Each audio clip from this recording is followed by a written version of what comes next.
Laser sights enhance and maintain your accuracy in a time of crisis, preventing tunnel vision and allowing quick target acquisition in awkward shooting positions. Crimson Trace, making laser sight standard equipment. Learn more at crimsontrace.com.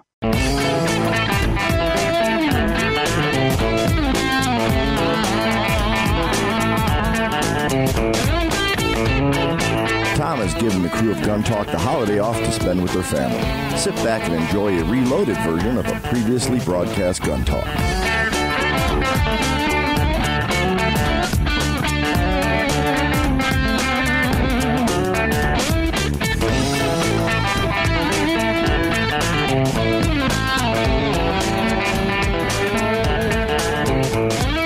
Today we are talking about this incredible decision out of the Fourth Circuit Court of Appeals supporting Maryland's ban on semi-automatic rifles, what they would like to call assault weapons, but of course we know they're not. But in this case, and this is the Fourth Circuit Court of Appeals, this is the appeals court right before you get to the Supreme Court. The court said these are weapons of war, and the Second Amendment has no ability to regulate weapons of war. Well, there are many things wrong with it. Of course, that's exactly what the Second Amendment regulates. That is exactly what the Second Amendment protects, which is firearms that are suitable for defense. Traditionally, historically, for defense against the country, against the government. Yeah, I know, it makes people really, really nervous. I get that. Also, it's for defense against attackers. And since the AR-15 rifle is the most popular rifle being made in America, it's owned by millions upon millions upon millions of people who use them safely, responsibly, lawfully, and they essentially don't really factor much into crime. The number of people who are killed with rifles is actually lower than the number of people who are killed by fists and feet. Fists and feet. But the Fourth Circuit Court of Appeals says, nope, these are extraordinarily dangerous weapons.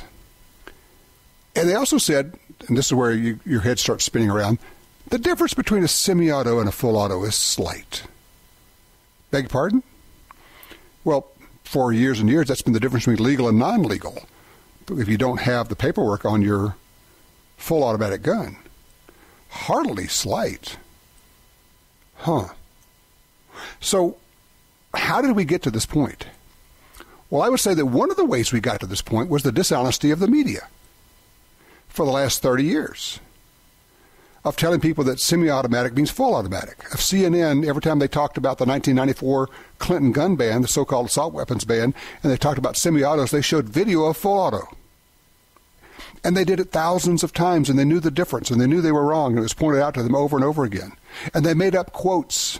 They quoted one guy at the FBI as saying that semi-automatic rifles are used in a huge number of crimes and murders. Fortunately, they named him by name. So I went and found the guy at the FBI. And I said, well, what's the deal? I talked to him. When CNN asked you about this, why did you tell him that? We know it's not true. He said, no one from CNN has ever talked to me. I said, what? He said, I've never talked to anybody from CNN. They made it all up. So we have decades now of the media lying about this. So the people, they don't know any different. They think it's true. They think a semi-auto is the same as a machine gun. They think the Second Amendment doesn't really mean what it means because they've been told that by the media. I mean, latest example, this story comes out this past week. Okay, go ahead and take some aspirin or some Excedrin or something right now because your head's going to explode. The story starts off, what happens when guns are present at the scene of domestic disputes but not fired? It's a slice of gun research that's, quote, largely invisible, says Susan Sorensen, a public health professor at University of Pennsylvania who specializes in gun violence.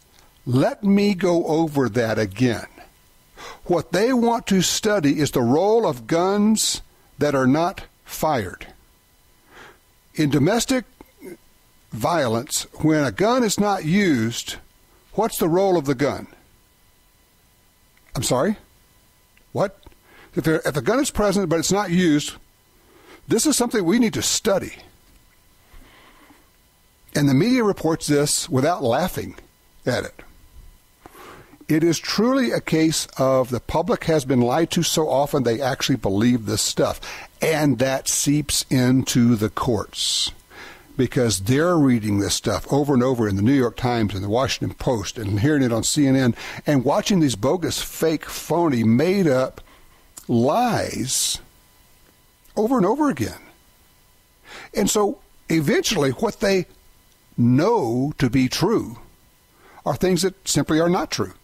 But they have seen them so often, they couldn't even tell you how they know it. They just know that assault weapons are machine guns. They just know that nobody ever uses those for hunting. They just know that nobody should be allowed to own them. And so that's how we end up where we are today. And it's the essence of the Truth Squad that we created, where every time we see the media lying about this stuff, we correct them on it. We call them on it. We call them down on it. And we try to unleash holy hell upon them. We call them the liars that they are. And fortunately, we have ways to do that with the comment sections in many places. If it's a TV station, we have the FCC licensing avenue also. But that's how we have gotten to where we are today. And it's why every single one of us has to be on board in this fight. Because it is a constant drumbeat every day.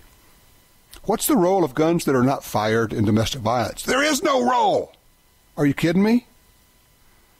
They weren't fired. They weren't a factor. They weren't used. They just happened to be there. Well, we need to study this, you know. Public health, don't you know? Guns as a virus, don't you know? Hey, when we come back, we're going to be talking with Kent in Gold Beach. Don't go anywhere. We've got Joe lined up. We've got some room for a lot of you right here. 866-TALK-GUN gets you in here. Or just dial Tom Talk Gun. We'll be right back.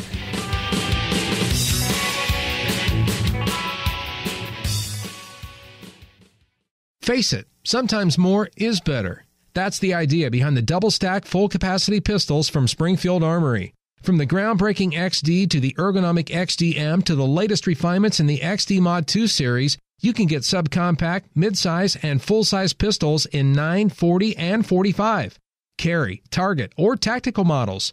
Fast, accurate, dependable. Don't come up short when it matters. Go full cap. Go Springfield Armory. Springfield-Armory.com. Get the fastest semi-automatic trigger for your AR rifle with Franklin Armory's BFS trigger. The binary firing system offers a 3-position selector for binary, semi, and safe modes. In binary mode, your AR fires 1 round on pull and 1 round on release. Works in any AR, is easy to install, no paperwork needed.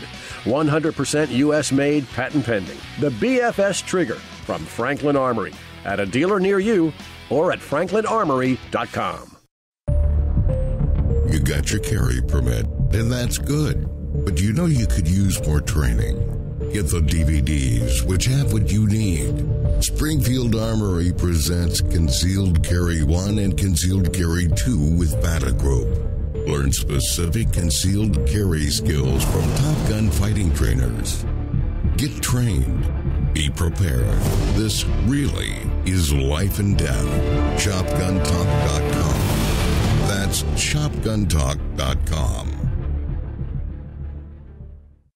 For more than 70 years, Timney Triggers has been enhancing the shooter's experience. Whether it's a local competition, a day at the range, or even the hunt of a lifetime, setting the standard in aftermarket triggers, Timney is now producing more than 170 models of triggers for bolt-action rifles, shotguns, AR rifles, and semi-automatic rifles. Proudly made in the USA since 1946. Find your new trigger at TimneyTriggers.com.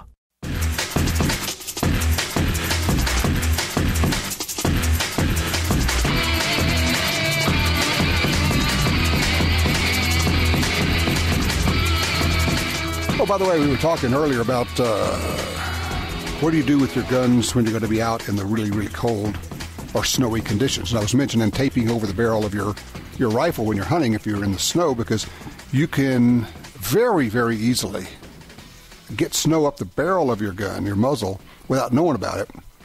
And if it's stuck in there, you get a big old plug of snow, it turns to ice, whatever, and you fire the gun, you have an obstruction in the barrel, you could blow up your barrel. So what I do is I put a piece of electrician's tape, over the muzzle and just leave it there. When you shoot, it'll go right through there. It's not an issue, but it will keep snow from getting up there. And one of my friends shoots me a text. He says, well, how about lubing your gun? Well, yeah. There have been a lot of deer and elk have owed their lives to the fact that people didn't pay attention to the lube in their bolt-action rifles, especially. Inside the bolt, there's a spring that pushes the firing pin forward. If it is full of grease and it's really cold outside, that grease will get more and more congealed, more solid, and it can slow down the firing pin to where you get a light primer strike and it doesn't fire the cartridge. So what should you do? If you're going to be hunting in the cold, take the bolt apart. If you don't know how, get your gunsmith to do it. Take it apart, degrease it, maybe light oil, a light gun oil, not grease, maybe even just graphite, but not much in there. Very, very little. You don't need a lot of grease in there, and could save your hunt. Let's go to line 3. Joe is in Katy, Texas. Joe, you're on Gun Talk. How you doing? I got a question on a 204 Ruger. Mm-hmm. Is that a pretty sweet shooting little cartridge? Yeah. Well, what rifle are you thinking about getting it in? Well, I'm going to put another blame on you because I bought me a barrel today for a 204 Ruger for another AR-15. You already bought it, didn't you, dog? Yeah, I did. It was a pretty good price at a gun show, so. Okay, you tell me. You already bought this thing. Why'd you buy it? Because I ain't got one. That's a great reason. I love that one. Well, I didn't have one, so I had to get one. There you go. 204 Ruger. Mountain narrow. Go climb it. Yeah, that's it. It's up there. So what are you thinking? What are you going to do with a 204 Ruger? Just shoot it for fun. Just shooting targets. I might just be the squirrel gun from hell. Yeah, but you better head shoot him because it'll blow him to heck. That's not a rimfire, That's a real high velocity center fire. Shooting a 20 caliber bullet instead of a 22. Shooting really light bullets. That would be a really good prairie dog, rock chuck, ground chuck, and it would be a really good coyote cartridge. Sure, I guess you could shoot squirrels with it, but I'm not sure. I'm not sure I want to be shooting up in trees with a rifle that goes that far. Cartridge that goes that far. That's one issue. But, yeah, for varminting, fabulous. And you'll get a little bit less recoil than you can do even out of a 223. And that's kind of nice when you want to see your hits through the scope. Yeah, I just bought it just because, like I say, I don't have one. I don't do much hunting because it's so expensive. But I got two more. I got one more now, 223 left on the lower to fill it up with. So okay. Well, look, the 204 is a great cartridge. Congratulations. I kind of had a feeling maybe you were sandbagging. You already had one. Good luck with that. You're going to have some fun. Hey, Reed's with us out of St. Louis, Missouri. Reed, you have an interesting idea here. What are we looking at? Well, let's start with Congress first. Mm-hmm. And Congress acquiesced to the complaint of several state governors who, having had their National Guard federalized, then suffered floods and disasters and tornadoes. And the governor said, gee, when you strip us of our National Guard, we have no one left at home to assist the people when disasters happen. Mm-hmm. So Congress said, you're right, and at 32 United States Code Section 109, authorized all the states, the District of Columbia, and the Commonwealth of the United States to have defense forces separate from the National Guard, which can never be federalized. Huh. This is the state militia. The governor is the commander-in-chief. So, in Missouri, the existing statute is that all residents between the ages of 17 and 64 are automatically in the unorganized militia. And the governor may, by executive order, at any time, as commander-in-chief, muster the militia and transfer them from the unorganized portion to this 32 United States Code Section 109, what we call in Missouri the Reserve Military Force. All right, hold on a second here, Reed. Let me see. I'm going to try to catch up. See if I got this. There is provision in the federal law that allows states to have organized militia that's not the National Guard. In Missouri, the law is that all adults between the ages of 17 and 64 are in the unorganized militia. So whether you like it or not, whether you know it or not, if you're in Missouri, if you're between the ages of 17 and 64, you are already in the militia, and the governor has the ability to call up people who are in this militia and change them from the unorganized to the organized militia, and now they are basically serving under the governor for the good of the state. How am I doing so far? You are perfect. The state legislature enacted in Chapter 41, Military Affairs, the Reserve Military Force at 41.090. And describe their duties at 41.050. 41.050 says the governor can muster the Reserve Military Force and use it inside the state or external to the state as he shall deem fit. Plus, they respond to floods, tornadoes, et cetera, so they have a military mission as well as a disaster mission. Let me jump in here, Reed, because I want to point out to people, one of the things that's going on here is that the president, well, we're going to get deeply into politics here, but there are times when the president has withheld the ability of the use of the National Guard for political purposes when the state needed it for floods, fire, that type of thing. And this, what you're describing, is a way to make sure that the states have their own rapid response forces, irrespective and independent from the National Guard. Is that it? That is correct. Okay. So bottom line this for me. What does all this mean for us right now today? This means that we need to lean on our state legislatures to puff the 32 United States Code Section 109 state militia. For instance, Obama has parked outside of Jacksonville, Florida, 4,000 armored cars painted white with United Nations markings on them. We need Trump to, by order of Commander-in-Chief, disperse these through the 32 United States Code Section 109 state militias. Very interesting. It gets a bit complicated. It's hard to deal. Frankly, there's some things that are just they're a bit too complicated to do on the radio, but I think I've followed you. This is fascinating. It is worth looking into, because I can tell you, as a resident of the state of Louisiana, we have seen how politics can get involved in whether or not the National Guard shows up and what you can do with them, and the governor's hollering for help. Of course, the governor has to say, "Mother, may I?" to get the National Guard involved, to get rescue forces involved. We have said along, and here's the thing people may not understand.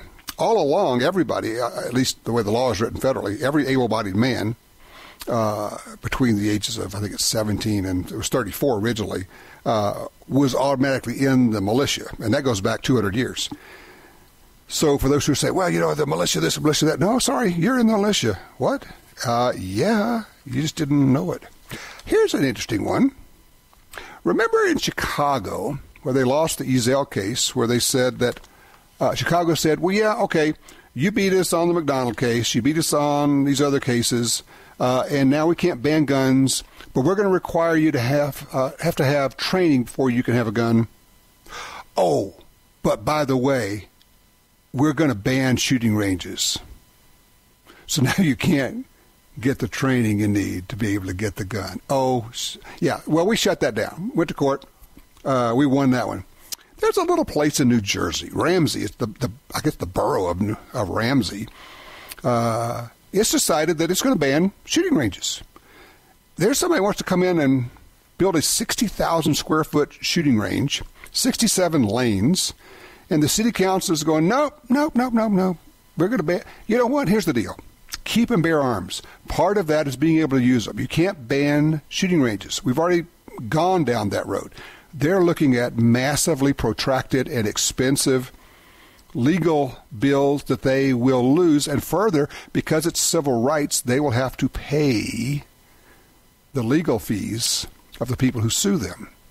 It could bankrupt the borough, but they are so dug in. But what's interesting about this, I'm looking at the story about this. This is Ramsey, New Jersey. and looking at the comments to the story, and this is where it gets really interesting. People are saying, well, nobody needs 67 lanes, shooting lanes. 20 would be enough. What? How would you know that? Well, I don't know if they think that there just aren't that many people, or that for some reason more than 20 would be, I don't know, objectionable, offensive, dangerous. I don't know. People who say, well, and then they'll say, well, we don't want to have a shooting range in that part of town because, I mean, that's where people shop. It's an indoor shooting range. You will be able to walk by the outside of it. You will never hear a gunshot going off there. I want to refer them to the whole concept of the Gun Tree Club. Over the last 10 years, we've had all these shooting ranges pop up that are high-end, upscale, places where people go for date nights. They go for their anniversary parties. They go with families. You will see the same people there who you'll see when you go to the doctor's office. You'll see your lawyer, your doctor. You'll see your friends, your neighbors. You'll see soccer moms there. You will see people who are just like you and people who maybe are not just like you, which is even a better thing in many times. The idea that you would ban shooting ranges,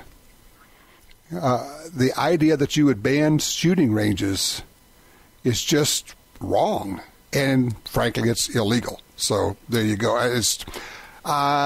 It's going to be interesting to watch this thing. I don't know what's going to happen, but this is part of the bigger movement where we have to push back, we have to fight back.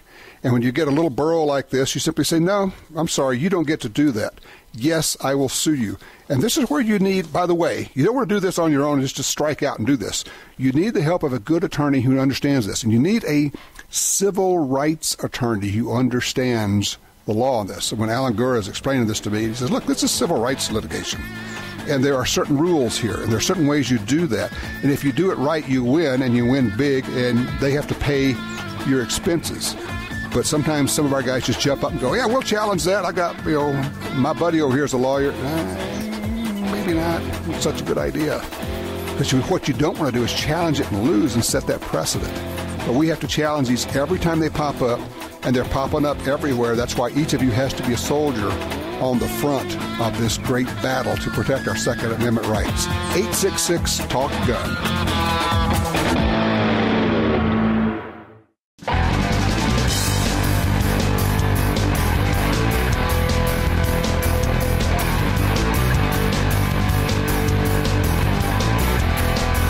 Tom has given the crew of Gun Talk the holiday off to spend with their family. Sit back and enjoy a reloaded version of a previously broadcast Gun Talk.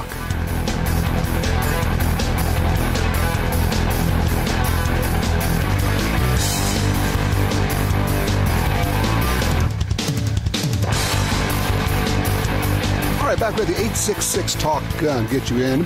Interesting article I'm looking at online. Interesting idea. The idea has been tossed out that President Donald Trump, should issue an executive order that lists certain semi-automatic rifles as militia rifles. That is basically staking out the ground that says, look, states, you can't regulate these guns because through the militia clause, these are the guns that citizens of the United States need to have available to them for service in the unorganized militia. Now, this would be intended as a stopgap measure, but it would serve notice on the courts and on states and on cities that want to regulate semi-automatic rifles, regulate as in ban them. It'd be interesting. I don't know if Trump would do it. Don't know if we could get the information to him. I don't know if it's a good idea. Just saw this, but it's fascinating. I like the concept, okay? All right, let's go to line one. Lee's with us out of Anderson County, Kentucky. Hello, Lee. Hello, Tom. Kentucky residents who listen to your show need to call their state representatives and senators and tell them to pass Senate Bill 7, which will legalize permitless concealed carry in Kentucky. Can I give the phone number for the legislative switchboard? You bet. Okay, 502-564-8100. Again? Okay, let me give that out again. That's 504-564-8100. No. 502. No. 502. 502. Yeah, 502. 502-564-8100. That's correct. Okay, what's going on? This is the constitutional carry measure? Yes, that's what it'll do. No more concealed carry licenses needed to carry in Kentucky. Okay, excellent. All right, so what am I seeing here? Something about the Fast and Fancy revolver shooting book? Ed McGivern's book got reprinted in 2004 by an outfit called Skyhorse Press. And the title under which they reprinted it is Ed McGivern's Book of Fast and Fancy Revolver Shooting. I know Skyhorse Publishing. I used to work at some of the principals at Skyhorse Publishing back when I was at Sports Afield magazine. For those who don't know, Ed McGivern was a little, short, unassuming guy who was an absolute blinding whiz with revolvers, shooting them one at a time or two at a time. I think Bill Jordan referenced him in his book, No Second Place Winner. And McGivern is the fellow who Jerry Miculek studied to develop his incredible speed with a revolver. This is very cool. So the book was reprinted in 2004. I got my copy from an outfit called Edward Hamilton, and I don't know anymore whether it's still available, but a 14-year-old paperback is probably easier to get than an 80-year-old hardback. I'm just looking on Amazon. It is currently available in paperback for $16.46, available through Prime on your Amazon. So it's called Ed McGivern's Book of Fast and Fancy Revolver Shooting, and I've got one of the original hardcover editions, and it is a great book. You can learn a lot about shooting. So I appreciate that. That is excellent information. I appreciate that. If you don't have it, if you are at all interested in just firearms in general, but particularly self-defense with handguns, you also ought to try to get a copy of Bill Jordan's book. The title of it, maybe the best title ever for a gunfighting book, is No Second Place Winner. And you can poke around, you can find that too. Craig, don't go anywhere. I'm going to get to you when I come back. I got to take a quick break. 866-TALK-GUN, or just dial Tom Talk Gun. Be right back.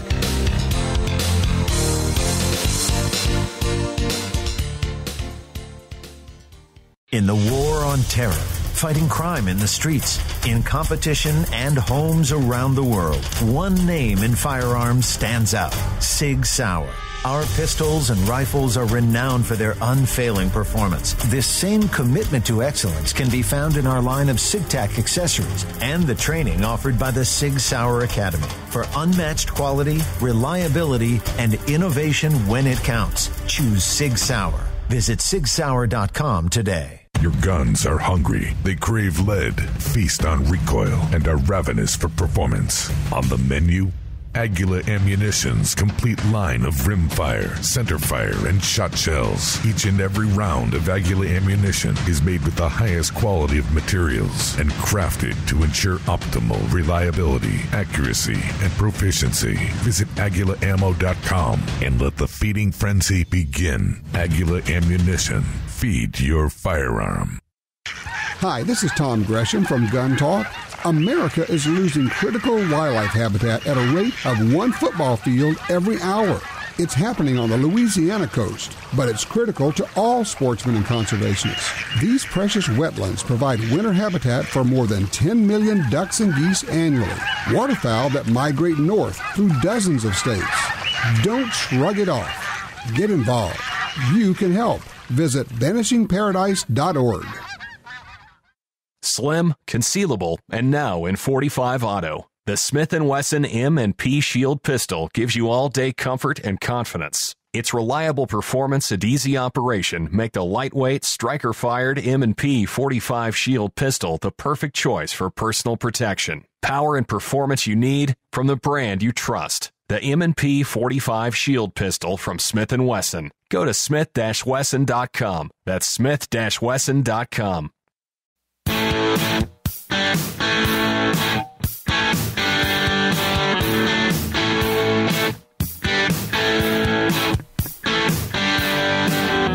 And we are back with you, going straight to line 2. Craig is in Boise, Idaho. Hello, Craig. Hey, good day, Tom. I have a couple of Winchester Model 94s in 375 big bore. Nice. And finding ammunition for that is just about impossible. Mm-hmm. One of our local ammunition loaders here in the state says that he builds 3855 Winchester ammunition, and it can be used in the 375 big bores with no ill effects. Do you know anything about this? That is generally true, as long as he's staying within reasonable pressures, probably 3,800. I think they're using cups with that copper units of pressure, which is about the same as a 30-30. Probably using lead bullets, because one of the issues is the bore size. What you end up with is the 375 Winchester uses a bore size of 375, and the 3855 uses a bullet that's 377. It's like a 0.02 of a inch difference. Not a big deal. With low pressures, that bullet will swage or slug down. It'll work just fine. So if you're particularly if you're shooting just lead bullets, not necessarily hard cast, but lead bullets, should work absolutely fine, and it's a great way to make use of that old 375 rifle you have. Okay, well, I'll give it a try. The ammunition isn't cheap, and getting it here isn't cheap either, but I guess it's better than not having any. I was just looking on the Buffalo Bore website, and they have it. They've got a whole thing on their website all about using 3855 in the 375. So if you want to look, have you seen that website, by the way? That's where I got the information from. That's where the question came from. Okay, excellent. By the way, I'm just up the road from you at the moment, sitting here in Cascade getting snowed on all over the place. Oh, what a beautiful thing. It is. I do love Idaho. It is. It's great. It is. Well, yeah, that should work just fine. I would go with that and not worry about it. Looks like they know what they're doing. I appreciate the call, Craig. William's on 3 out of Livermore, California. Interesting idea. You doing a little bit of traveling, William? That's my hope. Well, as you mentioned, I'm in California, looking to do travel anywhere from 3 months to a year, and I have long guns and pistols, and we might sell our house just to make this happen. What do I do with my guns in the meanwhile? So you may sell your house, so you're not going to have a place to keep your guns. It being California, if you give them to a relative, you may have to bring me up to speed on this, would you have to do a transfer for them just to hold on to your guns for you? I'm not sure. I think so. And right. You know what I would do? Family. Okay. Find a really good gun store and say, look, I would like for you to have... How many guns are we talking about? Do we have a rough idea? Are we talking a dozen? Are we talking 100? Oh, no. We're talking shotgun, 22 rifle, and 3 or 4 pistols. Love it. Okay. Take them in for cleaning and don't come back and get them for a year. Ooh. Now, it sounds like something I need to actually have a longer discussion with them, because most places say if you don't pick things up within X number of weeks or days or months, yeah, of course, they do something with them. So I understand, but you go in and say, look, here's what I'm doing. And you say, look, I'm going to travel. I need to have them sit somewhere while I'm gone. I want to give them to you. How can I do this? Yeah, you could pay them a storage fee, whatever. Yeah, that's probably the only reason they say, yeah, you say, look, I'd like for you to clean them, and I understand there's going to be a little additional storage fee. What would that be? And I'll be back in a year. And, you may have to go to 2 or 3 places, but you'll find somebody that will say, oh, yeah, okay, we got you covered. If we're talking about a few guns, we can handle that. I'll bet you it'll work out. I like that. You mentioned that for people who go into Canada, maybe try to find someone near the border to do that same kind of thing. I like that idea. Thank you. You bet. Exactly. Well, good luck with it. Yeah, what William was talking about is, if you're traveling cross country and you end up having to go into Canada and you have guns with you and you can't take them into Canada, where are you going to put them? What are you going to do? Well, and this was Michelle's idea, our call screener, Michelle Cleveland, who does such a great job with everything. She says, look, take them to a gun store and drop them off for cleaning. You'll be back in a week or 2 when you come back from Canada. Pick them up. So you go, brilliant. I love it. It's such a simple idea. Leave it to somebody who does this for a living to come up with something like that. So it makes all the sense in the world. As we talk about self-defense with guns, it's interesting. The more you talk to people, more I find more and more people are adopting, maybe that's not the right word. They're making the decision. They're coming to a point through whatever means to decide to take care of themselves. Now, what I find is that the commitment level varies completely all over the place. Some just say, well, I bought a gun. And for them, that's enough. Others go full-fledged, and they're going to go to all the shooting schools out there. Somewhere between those two is probably where most people are going to fall. And toward that end, you, because you're listening to Gun Talk, more than likely are an influencer. You are somebody who people ask your opinion. What do they start off with, right? Every time, I want to get a gun for self-defense. What gun do I get? How many times have you been asked that? What gun should I get? Well, stop. Let's back up. You know the drill. We're going to go through the whole thing. What are you going to do with it? How are you going to keep it? Is it for the home? Are you going to carry it? Is it going to be in the car?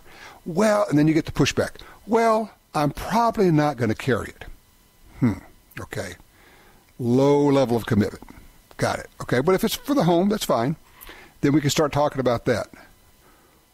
What I would offer is that for you to become a better influencer, to help people out with this process, is figuring out where in your area you would send somebody for training. Because people always say, well, where can I go? Well, you know what? And they ask me, I don't know. If you're in Allentown, Pennsylvania, I don't know where to send you. But if you live in Allentown, Pennsylvania, and somebody who lives in Allentown asks you, then you can say, well, look, here's where you ought to go. And I know what you do. You do the same thing I do. Yes, I'd be happy to take you out. Let's go shooting. Yesterday, I took a friend out.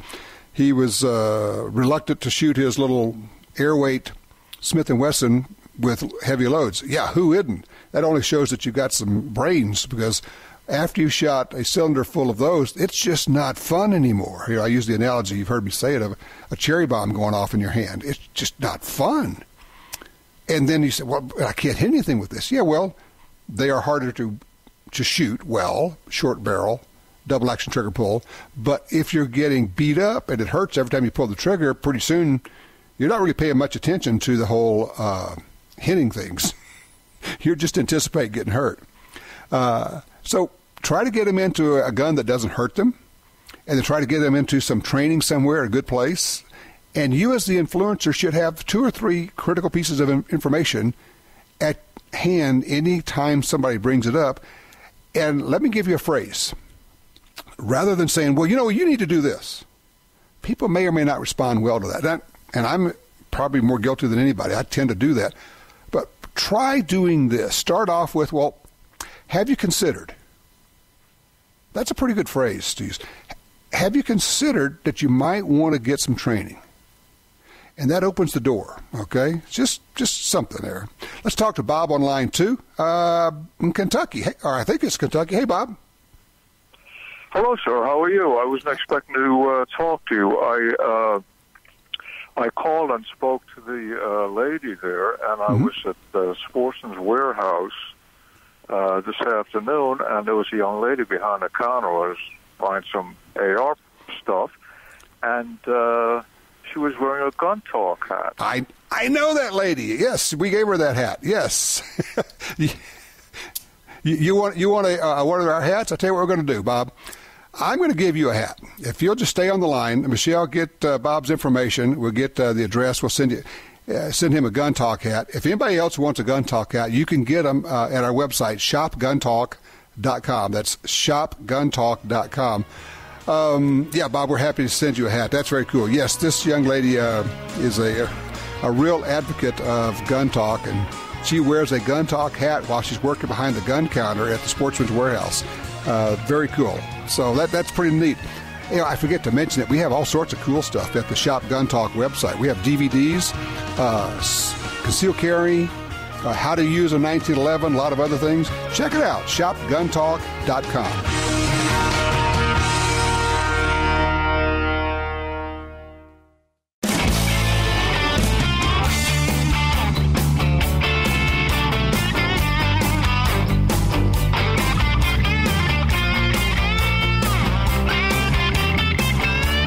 And we're back with you. 866-TALK-GUN gets you in. If you can't get you in the regular show, we'll get you on the after show. So call us right now. Line 4, Charlie's with us out of Bremerton, Washington. What do you have, Charlie? Hi, Tom. I just thought you'd be interested in knowing how Ruger's GP100 and 44 Special actually shot. Oh, I'm so jealous. Yeah, the Davidson online shipped my my local FFL holder. It was about as simple as you can get, but nice. It's a wonderful pistol, Tom. You're going to have a great time with yours. I can't think of anything bad to say about it. How long have you had it? I just picked it up on Friday. I just got it out to the range this morning. Now, what ammo were you shooting in it? Well, just all I had was just some classic 44 Special, I think Winchester, but I had a bunch of hand loads. I have a 44 mag that I shoot 44 Special out of quite a bit. Right. It's just a fun gun. There's just something about a big bore 44 Special. I know. You're going to really like this sight. I'd say, I've got the over 50, almost 60 eyes going on, and so I'm constantly tilting my head up to look at the bottom part of my bifocals. That nice fiber optic front sight just sticks out really, really well on the back sight. So it was just a great little gun to shoot. I even got a holster from it from a company called MD Whitefield Leather. They're a little one-guy operation out of Texas. I found it online. It showed up the same day that I was able to pick up the pistol. So. All right. So what was the motivation? Now, obviously, this is a different kind of a deal. You got this GP100 44 Special from Ruger. It's kind of new. It's different. What motivates you to get this thing? I wanted the Smith & Wesson 44 Special. I can't remember what it was, 396 or something like that, but it was only made for a couple of years. Mm-hmm. And every time I'd found one, used, it was horribly expensive. Right. And I do like to reload, so I like to play with my loads. And just having a dedicated 44 Special that is as strong as a Ruger is, to be able to take those loads and play with was just a really appealing kind of thing to have. And it's a lot smaller than my 44 mag. Well, that's one of the real things that's attractive. It's not a huge revolver, and yet you've got it's a 5-shot, right? 5-shot and 44 Special? Yes, exactly. Yeah, so you've got a 5-shot 44 Special, which you can load up. You can load it fairly stiffly if you would like to, but there's really no point because you're already starting off with a 44 caliber bullet. You're shooting a big old bullet out there. So you can load it light. It's fun to shoot. You could even put snake loads in that son of a gun, which is pretty cool. So it's mighty versatile. Yeah, it sure is. My hand loads are the 255 grain hard cast, and about 7 grains of unique, and it's kind of a plinker. It's a lot of fun. There you go. Thank you so much for that range report. You're driving me crazy. You know that. I appreciate that. Thank you, Charlie. By snake loads, by the way, I mean shot loads, where you have shooting birdshot out of your revolver. Pretty cool stuff. So it's just nice. When you go out this week, if you've got an old revolver or even a new revolver, if you go to the range, take it with you. They need to be shot.